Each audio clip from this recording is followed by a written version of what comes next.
Welcome back guys. आज के इस लेक्चर से हम अपना वेब टेक्नोलॉजी की सीरीज स्टार्ट करने वाले हैं। हम देखेंगे कि वेब टेक्नोलॉजी क्या चीज़ है, वेब टेक्नोलॉजी से हम क्या काम कर सकते हैं। ठीक है। What is web technology? Web technology refers to the way by which computers communicate with each other using markup language. वो क्या कह रहा है कि ये जो हमारे पास वेब टेक्नोलॉजी होती है, इससे क्या होता है, जो कंप्यूटर्स होते हैं वो आपस में कम्युनिकेट करते हैं। ठीक है। अब वो किस तरह से कम्युनिकेट करते हैं? Using markup language. अब ये मार्कअप लैंग्वेज क्या है? अपनी आने वाली स्लाइड्स में मैं आपको दिखाता हूँ। मार्कअप लैंग्वेज बेसिकली एचटीएमएल होती है, हाइपर टेक्स्ट मार्कअप लैंग्वेज। ठीक है। तो वो एचटीएमएल का यूज होता है इस लैंग्वेज की, जो बेसिक लैंग्वेज है, जो इस वेबसाइट्स को स्ट्रक्चर देती है, वो होती है हमारे पास एचटीएमएल। ठीक है। तो एचटीएमएल जो हमारे पास लैंग्वेज है, हाइपर टेक्स्ट मार्कअप लैंग्वेज, इसका कंप्यूटर यूज करते हैं आपस में एक दूसरे के साथ कम्युनिकेट करने के लिए। इसको हम बोलते हैं web technology. It is communication across the web create. ठीक है। वेबसाइट जो होती है वो क्रिएट होती है, डिलीवर होती है, उसको मैनेज किया जाता है यूजिंग हाइपरटेक्स्ट मार्कअप लैंग्वेज। ठीक है। A web page is a web document which is written in the HTML. ठीक है। वेब पेज क्या होता है? एक डॉक्यूमेंट होता है, कुछ भी लिखा होता है। आपने अक्सर गूगल देखी होगी, आपने फेसबुक देखी होगी, वेबसाइट्स है ना, तो इनको बनाया गया है, एचटीएमएल ने बेसिक स्ट्रक्चर दिया है। उस वेबसाइट को जो बेसिक स्ट्रक्चर है वो एचटीएमएल ने दिया है। नेक्स्ट उसके ऊपर डिफरेंट जो है लैंग्वेजेस यूज होती हैं, सारी हम वन बाय वन देखते हैं। ठीक है। तो अब देखते हैं लैंग्वेजेस कौन कौन सी यूज होते हैं वेब टेक्नोलॉजी के अंदर। ठीक है। अब फ्रंट एंड कुछ लैंग्वेजेस होती हैं और कुछ बैक एंड लैंग्वेजेस होती हैं। अब ये फ्रंट एंड और बैक एंड क्या होती हैं? फ्रंट एंड होती है क्लाइंट साइड। ठीक है। और जो हमारी बैक एंड होती है वो होती है सर्वर साइड। अब ये क्लाइंट साइड क्या है और सर्वर साइड क्या है? Client side means that client क्या होता है? जो आपका कस्टमर होता है। ठीक है। अगर हम बात करें, हम अपने बिजनेस की बात करें, तो उसमें हमारा क्लाइंट क्या होता है? हमारा कस्टमर। हमारा कस्टमर आता है हमसे, हम उसको अपनी सर्विसेज देते हैं, कोई भी हमारी सर्विसेज है, वो हमसे सर्विसेज लेता है और हमें जो है ना वापस में क्या करता है? वो पे करता है। ठीक है। तो वो जो सर्विसेज हैं, उन सर्विसेज को बोलते हैं कि ये जो है, जो क्लाइंट आता है सर्विसेज लेने के लिए, उसको क्लाइंट बोलते हैं। ठीक है। अब आपने कोई वेबसाइट बनाई है, तो आपकी वेबसाइट को यूज़र विज़िट करेगा, तो वो उसकी क्या होगी? क्लाइंट होगा, वो आपका क्लाइंट होगा। और उसके सामने जो व्यू होगा, वो आपकी क्या हो जाएगी? Client side. ठीक है। अब आप उस चीज़ को किस तरह से डिज़ाइन करते हैं? आप जो यूज़र आपकी वेबसाइट को विज़िट करेगा, उसके सामने जो सिनेरियो शो हो रहा होगा, उसके सामने जो वेबसाइट शो हो रही होगी, वो किस तरह से बनेगी? वो फ्रंट एंड की लैंग्वेजेज़ से बनेगी। अब फ्रंट एंड में कौन-कौन सी लैंग्वेजेज़ होती हैं? एचटीएमएल होती है, सीएसएस होती है और जावास्क्रिप्ट होती है। ठीक है। इसी तरह से इनकी कुछ जो है ना लाइब्रेरीज़ होती हैं। ठीक है, डिफरेंट चीज़ें होती हैं। अपने आने वाली नेक्स्ट वीडियोज़ जो हैं उनके अंदर इसको प्रैक्टिकली देखेंगे, सब चीज़ देखेंगे। ठीक है, इनके कौन-कौन से फ्रेमवर्क्स होते हैं, क्या होता है, क्या नहीं होता। अब बैकएंड में आ जाते हैं, तो बैकएंड में हमारे पास लैंग्वेजेज़ होती हैं PHP, Java, dot net, Python, different languages होती हैं, काफ़ी सारी हैं लैंग्वेजेज़, खत्म ही नहीं होती। ठीक है, तो हम चलते हैं अपनी नेक्स्ट स्लाइड में, देखते हैं कि एचटीएमएल क्या चीज़ है, सीएसएस क्या चीज़ है, जावास्क्रिप्ट क्या चीज़ है। ठीक है, इनको वन बाय वन देखते हैं। तो सबसे पहले हमारा आ जाता है एचटीएमएल। अब एचटीएमएल क्या है? Hyper text markup language.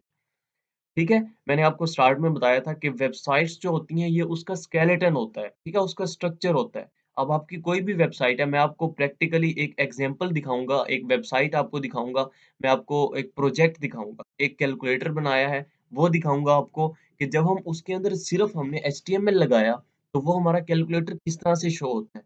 जब हमने उसके अंदर सीएसएस साथ में लगा दी, तो फिर वो किस तरह से शो होता है। फिर जब हमने उसके अंदर जावास्क्रिप्ट लगा दिया, तो वो किस तरह से शो होता है। मैं आपको एग्जांपल के साथ प्रैक्टिकली करवा के दिखाऊँगा, ठीक है? अब देखते हैं कि एचटीएमएल क्या है? HTML is a language which is used to create static web pages. अब ये स्टैटिक वेब पेजेज़ बनाने के लिए यूज़ होता है एचटीएमएल, ठीक है? अब स्टैटिक क्या होता है? स्टैटिक ऐसी वेब पेज होती है जिसको चेंज नहीं किया जा सकता, ठीक है? एक स्टैटिक बन जाती है। अब एचटीएमएल क्या करता है? मैंने जिस तरह से आपको बताया, वो एक स्केलेटन, एक स्ट्रक्चर देता है वेबसाइट को। HTML use brackets, commands called HTML tags. अब आपने एक बात याद रखनी है हमेशा कि एचटीएमएल के अंदर आपने कोई भी काम करना है, वो आप टैग के बगैर नहीं कर सकते, ठीक है? एचटीएमएल में कोई भी काम है, वो आप एचटीएमएल टैग्स के ज़रिए ही कर सकते हैं। HTML use brackets commands called HTML tags that are integrate into the text document. वो क्या होता है? आप टेक्स्ट डॉक्यूमेंट के अंदर लिखते हैं, आपने कोई भी हेडिंग बनानी है, आपने कोई भी जो है ना पैराग्राफ लिखना है, आपने कुछ भी करना है, वो आपको टैग के अंदर करना पड़ेगा। ठीक है? बॉडी के अंदर आप जो भी लिखते हैं वो बॉडी के टैग में आ जाता है। हम वन बाय वन देखेंगे, ठीक है? HTML code can be written in a text editor. अब कोई भी टेक्स्ट एडिटर के अंदर आप एचटीएमएल का कोड लिख सकते हैं। अब टेक्स्ट एडिटर कौन से होते हैं? नोटपैड जो होता है विंडो का बाय डिफ़ॉल्ट एडिटर होता है, ठीक है? अगर आप विंडो यूज़ कर रहे हैं तो आपको पता होगा कि आपको नोटपैड इंस्टॉल नहीं करना पड़ता। Notepad already by default window का जो है ना एडिटर होता है, डिफ़ॉल्ट एडिटर होता है, ठीक है? आप उसको यूज़ कर सकते हैं। लेकिन अगर आप उसको यूज़ करेंगे तो उसमें काफ़ी इश्यू है, मतलब कि आपको हर एक चीज़ खुद लिखनी पड़ेगी, आपके लिए काफ़ी डिफ़िकल्टीज़ होगी। हम अपने इस कोर्स में वीएस कोड का यूज़ करेंगे, ठीक है? वीएस कोड हमारा एडिटर है, हम अभी चलेंगे भी सही, वीएस कोड में हम चल के देखेंगे कि हमारा वीएस कोड किस तरह से वर्क कर रहा है, उसका स्ट्रक्चर किस तरह से होता है। नेक्स्ट अपनी आने वाली वीडियोज़ में मैं बता दूँगा कि वीएस कोड को आपने इंस्टॉल किस तरह से करना है, ठीक है? तो वीएस कोड का हम जो है ना एडिटर का इस्तेमाल करेंगे, आपकी मर्ज़ी, काफ़ी सारे एडिटर हैं, सबलाइम है, एटम है, आप नोटपैड का यूज़ कर सकते हैं, नोटपैड प्लस प्लस का यूज़ कर सकते हैं, किसी भी एडिटर का आप यूज़ कर सकते हैं, ठीक है? Save the text editor file with dot HTML extension. अब देखो, तुमने क्या किया, सबसे पहले एक नोटपैड या कोई भी आपने एडिटर ओपन किया, उसके अंदर एक न्यू फाइल बनाई, उसके अंदर अपना कोड लिखा और तुमने क्या किया, उस फाइल को डॉट एचटीएमएल की एक्सटेंशन से सेव कर दिया, ठीक है? Open the file with any web browser. तुमने कोड लिख लिया, उस फ़ाइल को सेव भी कर दिया, उसके बाद तुम्हें क्या करना पड़ेगा, उस फ़ाइल को किसी वेब ब्राउज़र में ओपन करना पड़ेगा, अपनी फ़ाइल को रन करने के लिए। वो ब्राउज़र कोई भी हो सकता है, क्रोम हो सकता है, इंटरनेट एक्सप्लोरर हो सकता है, फायरफॉक्स हो सकता है, कोई भी हो सकता है। आपके पास डिफरेंट हज़ारों वेब ब्राउज़र अवेलेबल हैं, आप किसी का भी यूज़ कर सकते हैं। हम जो यूज़ करेंगे वो क्रोम है, ठीक है? हम क्रोम का यूज़ करेंगे। वो किस लिए हम यूज़ करेंगे? To see the HTML page output. आपने जो कोड किया है एचटीएमएल का, उसकी आउटपुट देखने के लिए हम क्या करते हैं? यूज़ करते हैं एडिटर का, ठीक है? अब सीएसएस क्या होता है? सीएसएस एक कैस्केडिंग शील स्टाइल शीट लैंग्वेज है। कैस्केडिंग स्टाइल शीट लैंग्वेज है। अब ये क्या करती है? अब CSS is a style sheet language used for describing the presentation of a document written in the markup language such as HTML। अब कोई भी मार्कअप आपके पास लैंग्वेज है, जैसे हम HTML होती है हमारे पास लैंग्वेज, तो इसके अंदर हम जो भी कोड लिखते हैं उसको डिजाइन करने के लिए उसको आपने कलर देना है, आपने उसको स्टाइल करना है, आपने उसकी फ़ॉन्ट साइज़ चेंज करनी है, बड़ा करना है, छोटा करना है, कुछ भी करना है ना, आपने उसकी जितनी भी स्टाइलिंग है वो आप सीएसएस की यूज़ से करेंगे, ठीक है? मीन्स दैट क्या मतलब? हम ऐसे कह सकते हैं कि जो सीएसएस है, ये एचटीएमएल की मेकअप किट है, ठीक है? ये उसको मेकअप करने के लिए यूज़ होता है, सीएसएस, ठीक है? एक ऐसी लैंग्वेज है, अगर हम इसको इंसान से कंपेयर करें, ह्यूमन से कंपेयर करें, मैंने आई थिंक आगे लिखा भी है, if we compare web with human, then HTML is a skeleton. अब एचटीएमएल क्या है? स्केलेटन है, बेसिक स्ट्रक्चर है, हड्डियों का ढांचा है, and CSS it is its beauty. Like colour, skin, muscles etcetera. अब इंसान की स्किन है, कोई गोरे होते हैं, कोई काले होते हैं, ठीक है? तो इसी तरह से वेबसाइट्स का हम कलर चेंज कर सकते हैं, ठीक है? इंसान के मसल्स होते हैं जो इंसान को खूबसूरत बनाते हैं, ठीक है? इंसान का कलर होता है, इंसान की स्किन होती है, इंसान के बाल होते हैं, तो ये डिफरेंट चीज़ें हैं जो इंसान को खूबसूरत बनाती हैं। तो ये वेबसाइट्स के अंदर सीएसएस जो है, वो वेबसाइट को खूबसूरत बनाती है, ठीक है? उसकी जो है ना वो क्या कहते हैं स्टाइलिंग करती है। CSS is used to style and layout web pages, ठीक है? स्टाइल करने के लिए यूज़ होता है वेबसाइट्स को। अब जावास्क्रिप्ट क्या होता है? JavaScript is the world most popular programming language, ठीक है? जावास्क्रिप्ट आज के दिनों में जावास्क्रिप्ट काफ़ी ज़्यादा फेमस है। उसकी वजह ये है कि जावास्क्रिप्ट फ्रंट एंड में भी वर्क करता है और बैक एंड में भी, ठीक है? फ्रंट एंड की अगर हम बात करें तो इसमें रिएक्ट जेएस आ जाता है, एंगुलर जेएस आ जाता है। बैक एंड में भी इसकी काफ़ी सारी जो है ना क्या कहते हैं लाइब्रेरीज़ हैं इसके, काफ़ी सारे फ्रेमवर्क्स हैं, ठीक है? फ्रंट एंड में भी यूज़ होता है, बैक एंड में इसीलिए जावास्क्रिप्ट जो है वो वर्ल्ड मोस्ट पॉपुलर लैंग्वेज बन चुकी है, ठीक है? अब JavaScript is a programming language of web and easy to learn. अब वेब के लिए ये एक प्रोग्रामिंग लैंग्वेज है जो कि वेब के अंदर यूज़ होती है, ठीक है? और ये ईज़ी टू लर्न है, इसको सीखना काफ़ी आसान है। अगर आपने कभी सी पढ़ी है, सी प्लस प्लस पढ़ी है या कोई भी प्रोग्रामिंग लैंग्वेज जावा पढ़ी है, तो जावास्क्रिप्ट समझने में आपको काफ़ी आसानी होगी, ठीक है? अगर आपने नहीं भी पढ़ी, तो भी आप हमें फ़ॉलो करें, तो आपको 100% हम श्योरिटी देते हैं कि आपको जो है ना अच्छे से समझ आएगी और कंप्लीट जो है जावास्क्रिप्ट ए टू ज़ी हम सिखाएँगे, ठीक है? अब उसके आगे हम कहते हैं adding interactive behaviour to the web pages. अब वेब पेजेस के अंदर इंटरैक्टिव बिहेवियर ऐड करने के लिए जावास्क्रिप्ट का यूज़ किया जाता है। क्या मतलब? हम अभी एक एग्जांपल से देखेंगे ना, अगर आपको कुछ भी कन्फ्यूजन है, तो अभी आपको एग्जांपल से सब क्लियर हो जाएगा, ठीक है? JavaScript allows user to interact with the web pages. अब देखो, तुमने एचटीएमएल से स्केलेटन बना लिया, सीएसएस से वेबसाइट को स्टाइल कर लिया, अब इंटरेक्शन तुमने बनानी है, ठीक है? यूज़र ताकि वेबसाइट पे आए। अब जब तुम यूज़र यूज़ कर रहा होगा, ठीक है? वो किसी चीज़ पे क्लिक करेगा, वो किसी के ऊपर कर्सर लेके जाएगा किसी चीज़ के ऊपर, तो उसको क्या रिस्पॉन्स मिलता है? ये होती है इंटरेक्शन, ठीक है? इस जावास्क्रिप्ट जो होता है वो इंटरेक्शन बनाता है। Creating web and mobile apps, developers can use various JavaScript framework for developing and building web and mobile apps.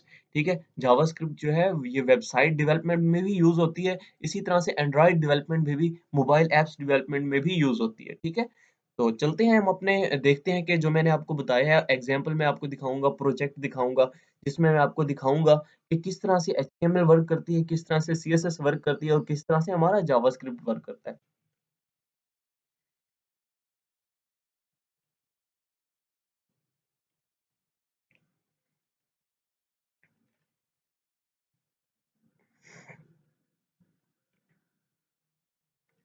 तो हम पहुंच गए हैं अपने एडिटर में और यहाँ पर देखो ये है हमारा वीएस कोड जो कि हम अपने इस कोर्स में यूज करेंगे, ठीक है। वीएस कोड अपनी नेक्स्ट आने वाली वीडियो में मैं आपको बता दूंगा कि ये आपने इंस्टॉल किस तरह से करना है। बहुत इजीली आपको जो है ना ये गूगल से अवेलेबल है, आपको जो है ना इजीली मिल जाएगा, ठीक है।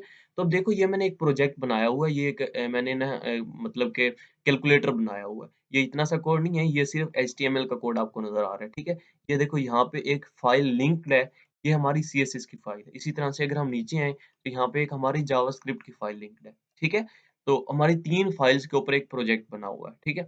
अब देखो मैं इसको ओपन विद लाइव सर्वर करता हूँ, तो ये देखो हमारा ये प्रोजेक्ट है, ठीक है। अब मैं इसके ऊपर दिखाता हूँ आपको, मैं करता हूँ 7 डिवाइडेड बाय 9 इक्वल टू, इसने ही आंसर कर दिया, ठीक है। मैं दोबारा से इसको रेज़ करता हूँ, 8 मल्टीप्लाई 9 इक्वल टू दिस, ये उसने आंसर कर दिया। अब अगर मैं आपको दिखाऊँ, मैं कोड में वापस आता हूँ और मैं इस सीएसएस की फाइल को यहाँ से कट कर देता हूँ। मैंने आपको बताया था ना कि जो हमारा सीएसएस है, वो क्या करता है? वेबसाइट को स्टाइल करता है, ठीक है। अब अगर इस पूरी फाइल को मैं कट कर देता हूँ, मतलब इसका क्या हुआ कि हमारा प्रोजेक्ट है, उसके अंदर अब सीएसएस नहीं रही, ठीक है। अब इसके अंदर क्या बच गया? एचटीएमएल बच गया। अब अगर मैं फाइल को सेव करता हूँ और दोबारा से ओपन करता हूँ, मेरा लाइव सर्वर ऑन है, तो ये ऑटोमेटिक उसने डिस्प्ले करवा दिया। अब देखो, बगैर सीएसएस के हमारा जो प्रोजेक्ट है, वो इस तरह से नज़र आ रहा है। देखो, ये किस काम का है? किसी भी काम का नहीं है। बेशक वो वर्क कर रहा है, मैंने इसको देखो, बेशक वो वर्क कर रहा है, ठीक है? हम जो भी उससे काम ले रहे हैं, वो प्रोसेस जो है ना कर रहा है। मैं इसको दोबारा से रिफ्रेश करता हूँ, मैं कर देता हूँ 7 and divided by 8 and equal, ये देखो इसने आंसर कर दिया। लेकिन क्या ऐसा कैलकुलेटर कोई यूज़ करेगा? नहीं ना। इसके अंदर एचटीएमएल लगी हुई है और जावास्क्रिप्ट लगी हुई है और लेकिन इसको कोई यूज़ नहीं करेगा। देखो कितना अजीब-सा नज़र आ रहा है, ठीक है? अब देखो मैंने वापस से सीएसएस की फाइल को ऐड कर दिया। अब हमारा कैलकुलेटर वापस से इस तरह से बन गया है, ठीक है। अब देखो मैं वापस जाता हूँ, अब अगर मैं आपको दिखाऊँ, ये देखो वर्क कर रहा है, 7 divided by 9 equal to this, ठीक है। अब अगर मैं वापस जाऊँ और मैं यहाँ पे जावास्क्रिप्ट की फाइल को यहाँ से हटा दूँ, ठीक है। मैंने इसको यहाँ से हटाया, रिफ्रेश किया, अब ये देखो, इस पे क्लिक कर रहा हूँ, 7 पे क्लिक कर रहा हूँ, 8 पे क्लिक कर रहा हूँ, 9 पे 6 मल्टीप्लाई डिवाइड, कुछ भी नहीं हो रहा, ठीक है। मैं डिवाइड पे क्लिक किए जा रहा हूँ लेकिन कोई भी रिस्पॉन्स नहीं मिल रहा। मीन्स दैट कि जो हमारा जावास्क्रिप्ट है वो रिस्पॉन्स यहाँ पे बनाता है, इंटरेक्शन पैदा करता है, ठीक है। अब यहाँ पे हमारी जब जावास्क्रिप्ट की फाइल ही नहीं है, तो वो क्या कर रहा है? इंटरेक्शन नहीं बना रहा, ठीक है। तो कोई भी यूजर क्या इस कैलकुलेटर को यूज करेगा? नहीं ना। तो हम चलते हैं वापस और अपनी जावास्क्रिप्ट की फाइल को दोबारा से ऐड कर देते हैं और अभी देखते हैं, अभी रिफ्रेश करते हैं, 7 multiply 9 is equal to answer कर दिया उसने, ठीक है। कुछ भी करें, 2 divided by 6 equal to this, answer कर दिया उसने, ठीक है। तो इस तरह से आई होप सो कि आपको समझ आई होगी कि एचटीएमएल किस तरह से वर्क करता है। अच्छा, काफी लोगों का ये जो है ना क्वेश्चन होता है कि क्या हम सीएसएस के बगैर वेबसाइट बना सकते हैं? बना सकते हो। मैंने अभी सीएसएस की फाइल को यहाँ से जब डिलीट किया, मैं दोबारा करके दिखा देता हूँ। मैंने इसको जो है ना डिलीट किया, सॉरी, मैंने इसको डिलीट किया, तो ये देखो हमारी वेबसाइट बन गई है। मतलब जो भी हमने प्रोजेक्ट बनाना था, कैलकुलेटर बनाया, वेबसाइट बनाई, जो भी बनाया, तो वो हमारा बन चुका है। लेकिन क्या है, वो उसके अंदर कोई खूबसूरती नहीं है, कोई स्टाइल नहीं है, तो कोई भी यूज़र उसे यूज़ नहीं करेगा। बन तो जाएगी हमारी वेबसाइट, लेकिन उसे कोई यूज़ नहीं करेगा। तो जब हम सीएसएस यूज़ करेंगे, तो उसे जो है ना जो है अट्रैक्टिव हो जाएगी हमारी वेबसाइट। इसी तरह से अगर आप लोग पूछते हैं कि जावास्क्रिप्ट का यूज़ ना करें, तो क्या हम वेबसाइट बना सकते हैं? बना सकते हो आप वेबसाइट, लेकिन वो इंटरेक्शन जो है जावास्क्रिप्ट से बनती है, तो वो इंटरेक्शन नहीं होगी, ठीक है? अब यहाँ पे कोई यूज़र क्लिक करेगा तो वो रिस्पॉन्स ही नहीं देगी आपकी वेबसाइट, आपका जो प्रोजेक्ट है, ठीक है? तो इस तरह से भी, लेकिन जो एचटीएमएल है, वो एक स्ट्रक्चर है। अब देखो, अगर इंसान का स्केलेटन ना हो, अगर इंसान का ढाँचा हो ही ना, तो क्या इंसान ज़िंदा रह सकता है? क्या इंसान बन सकता है? नहीं बन सकता ना। हड्डियों के बगैर बेशक गोश्त जो भी हो, ठीक है? Each and everything, but skeleton के बगैर क्या इंसान ज़िंदा रह सकता है? बन ही नहीं सकता ना, स्टेबल ही नहीं हो सकता। लेकिन अगर इंसान का सिर्फ़ ढाँचा हो, ठीक है? और ऊपर से बेशक वो ना हो, उसका बॉडी उसकी ना हो ऊपर से, ठीक है? मसल्स ना हो, लेकिन इंसान ज़िंदा रह सकता है ना? या इंसान का कलर जो है वो कुछ अजीब-सा हो, इंसान ज़िंदा रह सकता है। मीन्स दैट अगर मतलब कि रब चाहे, अल्लाह चाहे तो हो सकता है ईच एंड एवरीथिंग पॉसिबल, ठीक है? तो हम जो है अपनी वेबसाइट्स की तरफ आते हैं, तो ये इस तरह से होता है, ठीक है? एचटीएमएल, सीएसएस एंड जावास्क्रिप्ट इस तरह से वर्क करती है।